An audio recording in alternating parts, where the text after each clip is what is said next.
Welcome guys, जेके loan job channel में आपका बहुत बहुत स्वागत है। आज के इस वीडियो में हम डिस्कस करने वाले हैं बीएस नर्सिंग का ओल्ड क्वेश्चन पेपर। ठीक है, बीएस नर्सिंग का जो एंट्रेंस एग्जाम होता है उसका ओल्ड क्वेश्चन पेपर आज हम डिस्कस करने वाले हैं। बहुत सारे स्टूडेंट के कमेंट आए थे, सर हमको ओल्ड क्वेश्चन पेपर चाहिए। ठीक है, और आपको ज़रूर देखना चाहिए ओल्ड क्वेश्चन पेपर, क्योंकि आपको इससे पता लग जाता है कि आपका बीएस नर्सिंग का जो एंट्रेंस एग्ज़ाम है वो किस लैंग्वेज में होता है, किस लेवल के क्वेश्चन आते हैं और टाइम कितना दिया जाता है। ठीक है, और क्वेश्चन का लेवल मोस्टली पता चलता है आपको।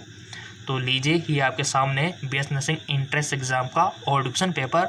और अगर इसी प्रकार के आपको वीडियो चाहिए, इंपॉर्टेंट क्वेश्चन चाहिए, बीएस नर्सिंग के ओल्ड क्वेश्चन पेपर चाहिए, तो इस चैनल को आप सब्सक्राइब करके बेल आइकन पर प्रेस कर सकते हो। सारी नॉलेज आपको इस वीडियो में इस चैनल पर मिल जाएगी, फॉर्म को लेकर, सिलेबस को लेकर, ओल्ड क्वेश्चन पेपर को लेकर और इसकी तैयारी को लेकर। ठीक है, तो चलिए शुरू करते। तो पहला क्वेश्चन है आपका, पेट के गैस्ट्रिक खड्डों की कोशिकाएं हाइड्रोक्लोरिक एसिड और आंतरिक कारक का स्राव करती है।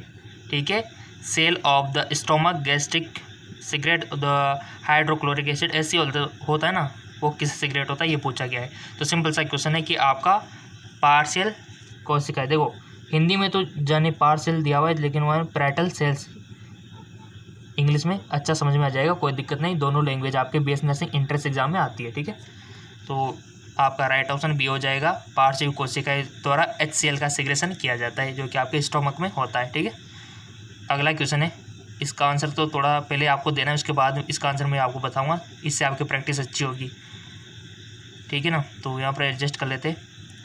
क्लोराइड शिफ्ट के दौरान RBC की विद्युत तटस्थता को कौन बनाए रखता है? During chloride shift the electrical neutrality of RBC in maintained by plasma से इरिथ्रोसाइट को Cl का प्रसारण, या फिर इरिथ्रोसाइट से पोटेशियम का सक्रिय परिवहन, या फिर H+ आयन से विचलन प्लाज्मा इरिथ्रोसाइट के लिए, या फिर कोई नहीं। टिक लगा दिया। देखो फटाफट से टिक लगा दिया करो, क्योंकि एंट्रेंस एग्जाम में इतना टाइम नहीं दिया जाएगा आपको। सो इसका राइट ऑप्शन हो जाएगा गाइज आपका ऑप्शन ए, यानी कि प्लाज्मा से इरिथ्रोसाइट को Cl का प्रसार। ठीक है, अगला क्वेश्चन है, इओसिनोफिल, बहुत अच्छा क्वेश्चन। इओसिनोफिल क्या सब जानते हैं? आपके WBC सबने पढ़ रखी है, RBC WBC प्लेटलेट। ठीक है, ब्लड वाला चैप्टर, तो वहाँ से क्वेश्चन बन गया। इओसिनोफिल में 2 से 7 लोब होते, संक्रमण के खिलाफ सुरक्षा के लिए जिम्मेदार है, एलर्जी की प्रतिक्रिया में महत्वपूर्ण है, विषहरण में महत्वपूर्ण भूमिका निभाता है। तो आपको बताना है कि इओसिनोफिल के बारे में क्या बात सही है।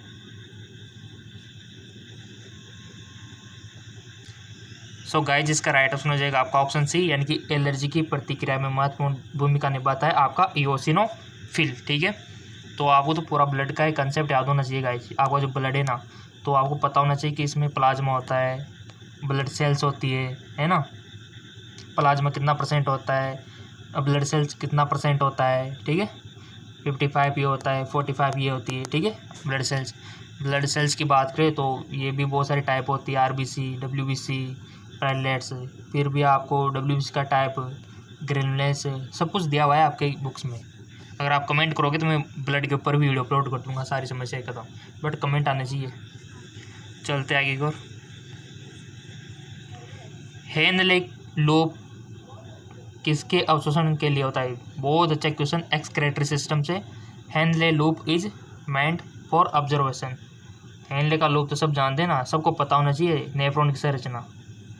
ठीक है, तो थोड़ा सा अभी सो गाइज, आप सबने पढ़ रखा है नेफ्रॉन। ठीक है, इसके स्ट्रक्चर कुछ इस प्रकार के होते हैं, बॉमन स्पुट, फिर हमारा समीपस्थ कुंडल नलिका, फिर हेनले का लोब, फिर दूरस्थ कुंडल नलिका, फिर एक संग्राहक नलिका में कनेक्ट हो जाती है। ठीक है, तो यहाँ पर आपको पता है एफरेंट आर्टियोल कोशिका गुच्छ होता है, सबको नॉर्मल डायग्राम में बना रहा हूँ, तो ये तो आपको बेसिकली पता है। ठीक है, और इसका स्ट्रक्चर भी पता होना चाहिए, और फंक्शंस भी, फिजियोलॉजी भी आपको पता होना जरूरी है। तो कहाँ पर कौन सी क्रिया होती सबको पता होगा, तो इसका आंसर दे पाओगे आप, नहीं तो नहीं दे पाओगे।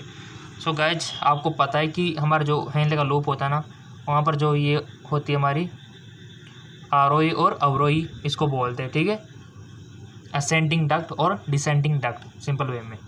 तो यहाँ पर किसका ऑब्जर्वेशन होता है गाइज?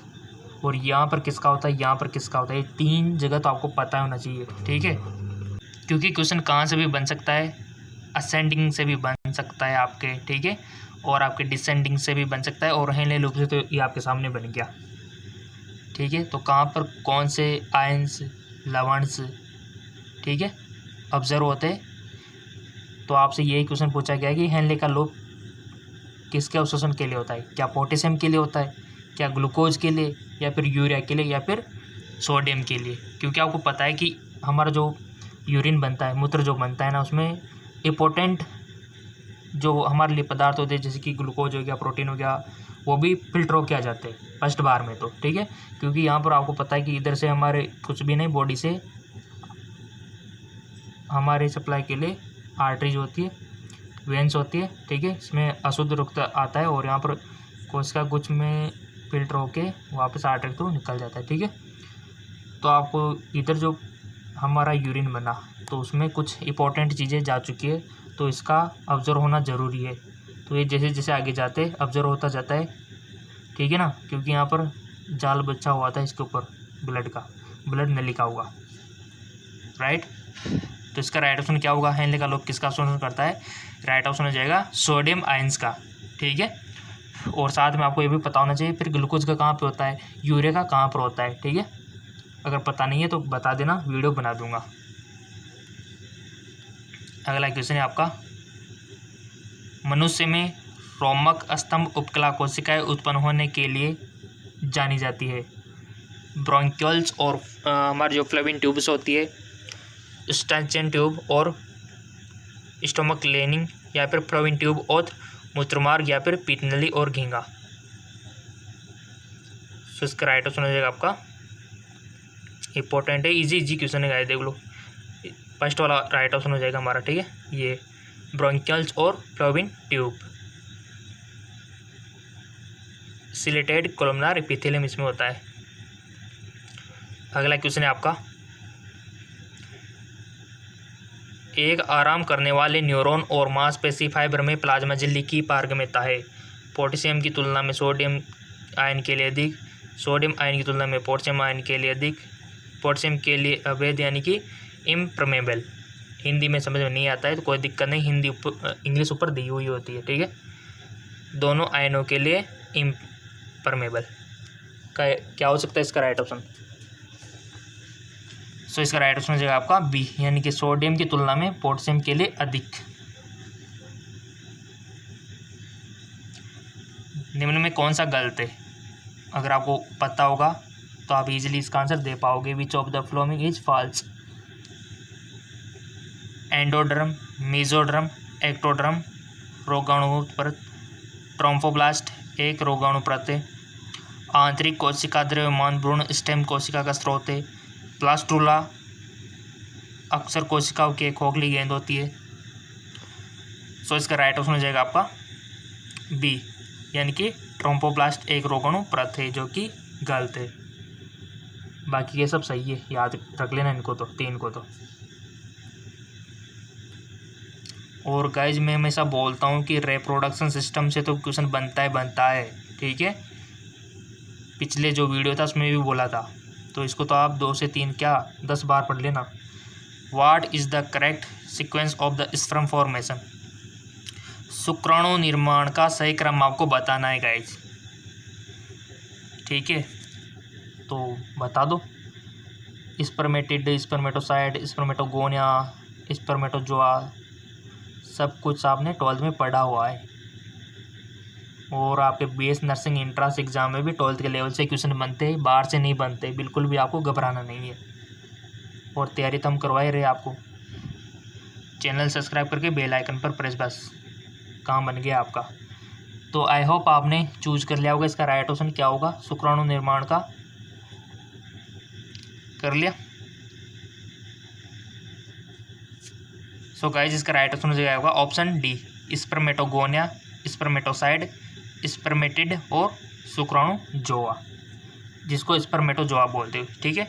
यानी कि शुक्राणु बनने की जो क्रिया होती है ये स्पर्मेटोगोनिया से स्टार्ट होती है, उसके बाद स्पर्मेटोसाइट आती है, उसके बाद स्पर्मेटिड आता है, उसके बाद स्पर्मेटोजो आता है। ये स्टेज इनकी होती है और आपका शुक्राणु कंप्लीट हो जाता है, ठीक है। स्पर्म, राइट, सबको पता है कुछ इस प्रकार का, ठीक है। और यही एक संतान की उत्पत्ति के लिए जिम्मेदार है, ओनली वन शुक्राणु, ठीक है। जबकि आपको पता है कि जो वीर्य होता है उसमें करोड़ों स्पर्म होते हैं, बट उनका कोई महत्व नहीं है, ओनली जीवन की रचना एक ही स्पर्म से हो जाती है। कितना अमेजिंग है गाइस, इतने से कन्वर्ट होके इतना बड़ा होना, ठीक है, कुदरत की देन है। अगला क्वेश्चन है, यहाँ से क्वेश्चन देखो पूछ लिया, मानसिक धर्म का प्रभाव किसके कारण होता है? Menstrual flow occur due to, ऐसे क्वेश्चन बनते हैं आपके। यानी कि जो मेंस्ट्रुअल साइकिल होता है ना, आपने देखा होगा कि लेडीज़ में हर मंथली ब्लीडिंग होती है, ठीक है, जिसको मेंस्ट्रुअल साइकिल बोला जाता है। क्यों होती है, कैसे होती है, आपको सारा इसका फंक्शनिंग पता होगा तो बहुत अच्छी बात है। इस प्रकार का उनका सिस्टम होता है, कुछ टेढ़ा बन गया आपको तो थोड़ी ड्राइंग हमारी कमज़ोरी है गाइस, ठीक है, एडजस्ट कर लेना। कुछ इस प्रकार से होता है, राइट। यहाँ पर ओवरीज होते हैं और ये इनकी फ्लोविन ट्यूब है। निषेचन कहाँ पर होता है आपको सबको पता है, और ये इनका फंडिक भाग है, यहाँ पर यूट्रस है और यहाँ पर सर्विक्स होता है, सर्विक्स होता है, ठीक है, और आगे फिर वेजाइन आ जाती है। तो यहाँ पर देखो क्या होता है, यहाँ पर क्रियाएं चलती है ओवरीज में और मस्तिष्क में पीयूष ग्रंथि में, ठीक है। तो यहाँ पर क्या होता है कि मेंस्ट्रुअल साइकिल किस प्रकार से होता है, आपको पता है कि प्रत्येक महीने यहाँ पर क्या बनता है, अंडाणु बनता है, ठीक है, और रिलीज हो जाता है अगर फर्टिलाइजेशन नहीं हुआ। तो किस प्रकार से बनता है वो तो आपको डीपली पढ़ना पड़ेगा, ठीक है। और कार्पस लूटियम जो होता है वो क्या करता है, वो सिक्रेट करता है किसका, प्रोजेस्टेरोन का। कार्पस लूटियम फिर अगर फर्टिलाइजेशन नहीं हुआ तो किस में कन्वर्ट हो जाता है, कार्पस एल्बिकेंस में। तो प्रोजेस्टेरोन का सिक्रेशन कम हो जाता है, कम हो गया तो ये यूट्रस है ना, तो इसकी जो लेयर है एंडोमेट्रियम, उसका ब्रेक डाउन होके यहाँ से आर्टरी वेन जो होती है उसका ब्रेक डाउन होके ब्लीडिंग के रूप में बाहर निकलती है, राइट। तो इसका कारण क्या हुआ, प्रोजेस्टेरोन में कमी। तो राइट ऑप्शन क्या होगा आपका, ऑप्शन ए प्रोजेस्टेरोन, ठीक है, यानी कि प्रोजेस्टेरोन की कमी से ऐसा होता है मेंस्ट्रुअल फ्लो। ओके क्लियर, चलते आगे को। निम्न में कौन सा अफरा का कार्य नहीं है, placenta. Which of the following is not function of placenta. पहले प्लेसेंटा तो क्लियर है ना आपका कि प्लेसेंटा आखिर होता क्या है। सो गाइज प्लेसेंटा मैं आपको क्लियर कर दूं, जैसे कोई मदर है, ठीक है, और कोई इसके अंदर कोई शिशु है, ठीक है। तो इसको इस प्रकार से समझा देते हैं अपन कि जैसे ये आपका यूट्रस है और यहाँ का फंडिक भाग है, तो यहाँ से कनेक्टेड होता है आपको पता है, और यहाँ पर शिशु होता है, ये से कनेक्टेड होता है। तो ये जो पार्ट है तो बहुत सारा होता है यहाँ पे, तो ये जो पार्ट है ना इसको बोलते हैं प्लेसेंटा, और ये ना इसको बोलते हैं कॉर्ड, ठीक है, अम्बिलिकल कॉर्ड बोलते हैं। तो इसको जूम करके देखें यहाँ से, तो ये जो हिस्सा है ये गोल वाला जो मदर से कनेक्टेड है, मदर के यूट्रस से, ठीक है, और ये जो लंबा सा है रस्सी जैसा, तो इसको बोलते हैं आप अम्बिलिकल कॉर्ड बोलते हैं, और प्लेसेंटा इस गोल गोल चक्कर को बोलते हैं, ये जो मदर के इसके कनेक्टेड है, राइट, और इधर बच्चा कनेक्टेड होता है। तो ये होता है प्लेसेंटा और ये होता है अम्बिलिकल कॉर्ड, क्लियर। तो प्लेसेंटा का यहाँ पर अफरा का कार्य नहीं है, तो आपको बताना है भ्रूण को ऑक्सीजन और पोषण तत्वों की आपूर्ति, एस्ट्रोजन को स्रावित करता है, भ्रूण में कार्बन डाइऑक्साइड और अपशिष्ट पदार्थों को हटाने की सुविधा, विभाजन के दौरान ऑक्सीटोसिन का स्राव करता है। सो इसका राइट ऑप्शन हो जाएगा ऑप्शन डी, विभाजन के दौरान ऑक्सीटोसिन का स्राव होता है, राइट। अगला क्वेश्चन है, एक लिंकेज समूह से दूसरे में जीन की गति को क्या कहा जाता है,